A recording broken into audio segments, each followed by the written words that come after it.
স্বজনহীন বৃদ্ধাশ্রমে গাছের পাতাগুলোও যেন বিবর্ণ। সুখের গল্প কেবলই অতীত, বহু দূরের দৃষ্টি যেন অতীতের কোনো স্মৃতি হাসলে বেঁচে থাকার উপায় খোঁজে।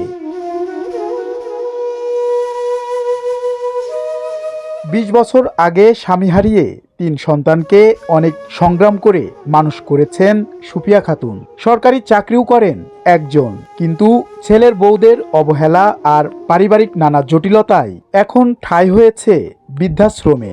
দামি কাপড় ও বিশেষ খাবার পেলেও সুখ নেই মনে।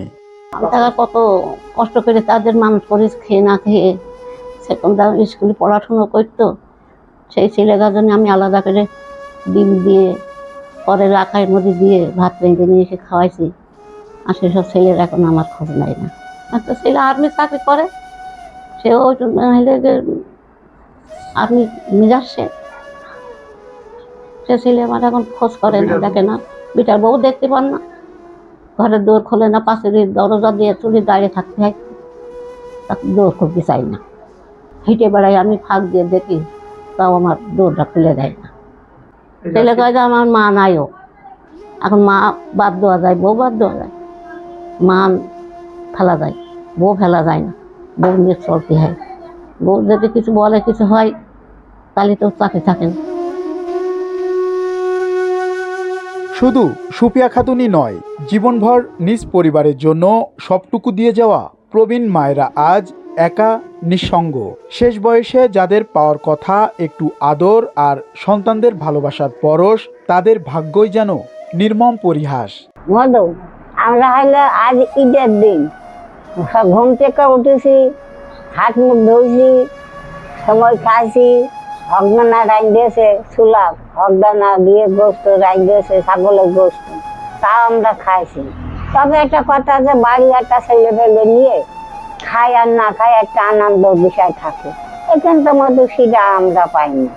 হ্যাঁ, ছেলে মেয়ের কথা মনে পড়ছে, যেমন নাতি নাতনি, ছেলে ছেলে মেয়েদের সন্তান, মনে সবই পরে মধ্যে, তা ওইখানে এসে থাকি।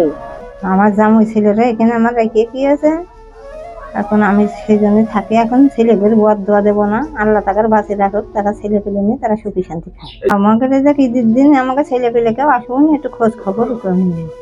বাড়ি থাকলে কত আনন্দ হইতো, ছেলে পেলে নিয়ে খাতাম, নিজে হাতে রান্তাম, আর এখানে হাজার খালুতে সারাম শান্তি নাই।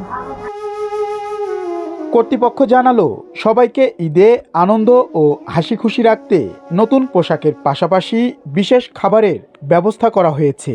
আল্লাহর রহমতে মায়েদের যতটুকু সাধ্য আমার কুলাইছে, সকালে সেমাই, জর্দা সেমাই, খিচুড়ি ভাত আর মাংস, আর দুপুরে পোলাও, গরুর মাংস, ডাউল, দই, মিষ্টি সবই আছে। এইভাবে মাদের আমি, মারা তো অসহায়ভাবেই আমার কাছে গেছে, তাদের আমি যতটুকু সাধ্যই কুলাই তাদের খুশি রাখার চেষ্টা করি। ঝিনাইদহের হরিণাকুণ্ডু এই বৃদ্ধাশ্রমে ২০ জন মা রয়েছে। শুধু দিন গোনা এই বৃদ্ধাশ্রমে, এখানে দিন কাটে তো রাত কাটে না, হাতের ভিতর হাত থাকে না। যেটা থাকে সেটার নাম বিষাদ, সেটার নাম কষ্ট, তবুও জীবন সুন্দর। M R Rasel, Bangla vision digital, Jhenaidah.